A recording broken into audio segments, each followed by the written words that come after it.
Charles Gardier, bonjour. Vous vous présentez aux élections du 10 juin sur la liste MR, 13e effectif au Sénat. Alors, quelles sont vos priorités?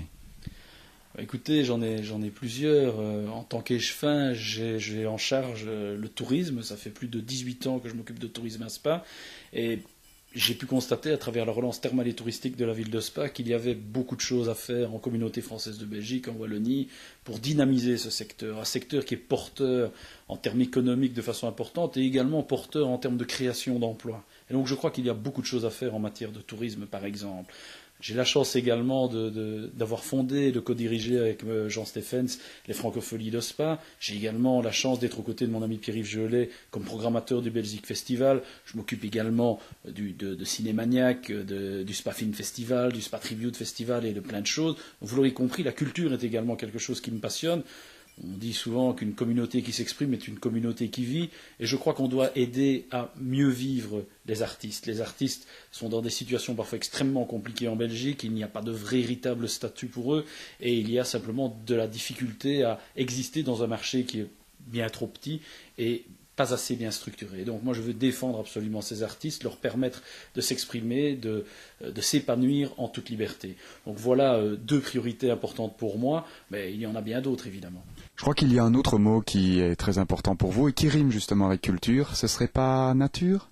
Oui, ben évidemment, la nature, notre patrimoine naturel, c'est évidemment qu'à Spa, on est très attentif à cela. Et c'est vrai que c'est un vieux combat. Je dirais que familialement, j'ai toujours été imprégné du respect de notre nature. Et c'est pas à l'époque où il est à la mode de la défendre que je vais évidemment arrêter de porter cet étendard. Et donc c'est vrai, il est temps vraiment de s'occuper pleinement de la planète bleue, de vraiment la défendre et de vraiment y être attentif. Et ça se passe dans différents secteurs, de façon parfois très pragmatique, mais aussi de façon très concrète. Il faut effectivement, par la sensibilisation, empêcher les gens d'aller jeter, dès que c'est possible, dans tous les sens, des papiers, des crasses, des choses aussi qui n'ont rien de biodégradable.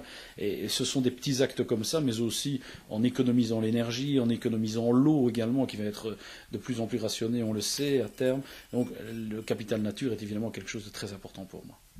Au niveau communal, vous avez décidé aussi de vous atteler à un autre sujet très important, c'est l'emploi. Pourquoi, comment et quels sont les résultats? Écoutez, l'emploi, c'est évidemment quelque chose d'essentiel. Il y a énormément de gens qui sont en difficulté, qui cherchent de l'emploi, et on doit leur permettre d'être en situation d'en trouver. Alors, ça veut dire créer du développement économique. On en parlait avec le tourisme, mais il y a plein de secteurs. Et de ce point de vue-là, évidemment, je suis bien émer et je crois complètement dans les thèses qui sont développées par mon parti de développement économique pour redistribuer des richesses. Il faut évidemment les créer tout d'abord, et c'est ce que nous essayons de faire au MR.